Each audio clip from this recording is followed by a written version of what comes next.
नमस्कार,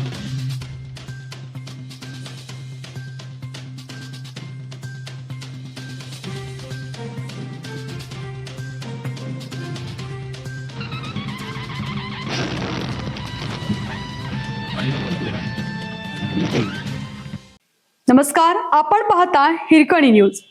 हिरकणी न्यूज प्रत्येक क्षण ताज्या घडामोडी आणि महत्त्वाच्या प्रत्येक बातमीसाठी नेहमी तत्पर. बेफिकिरी पेटू शकते जीवावर. 5 वर्षात 150हून अधिक पर्यटकांनी गमावला जीव.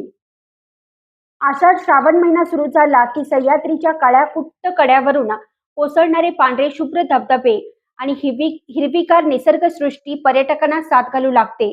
वीकेंडला शहरामधील धावपळीतून सुटका करून घेण्यासाठी लाखो पावले धबधब्याच्या दिशेने वळू लागतात.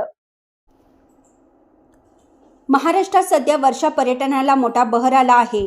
निसर्गाचा हा अद्भुत आनंद जरूर घ्यावा, पण याच आनंदात लपलेला बेफिकिरीचा आणि हुल्लडबाजीचा एक क्षण संपूर्ण कुटुंबाला आयुष्यभराचे दुःख देऊन जाऊ शकतो. हे अलीकडच्या काही दुर्घटनांवरून पुन्हा एकदा अधोरेखित झालं आहे. निसर्गाचा आनंद घेताना सुरक्षिततेला प्राधान्य देणं ही काळाची गरज बनली आहे. सह्याद्रीच्या मुख्य रांगा आणि घाटमाथ्यामध्ये निसर्गाची मुक्त उधळण पाहायला मिळते. राज्यात छोटे मोठे मिळून 300 पेक्षा जास्त धबधबे आहेत, जे पावसाळ्यात प्रवाहित होतात. यामध्ये प्रामुख्याने पश्चिम महाराष्ट्रातील सातारा जिल्ह्यातील, कोल्हापूर जिल्ह्यातील बरकी, रामतीर्थ, मानोली, राऊतवाडी आणि सिंधुदुर्गातील प्रसिद्ध आंबोली घाट धबधब्याचा समावेश होतो. याशिवाय पुणे ठाणे सीमेवरील माळशेत घाट, नाणे घाट आणि काळू धबधबा पर्यटकांचे मुख्य आकर्षण आहेत.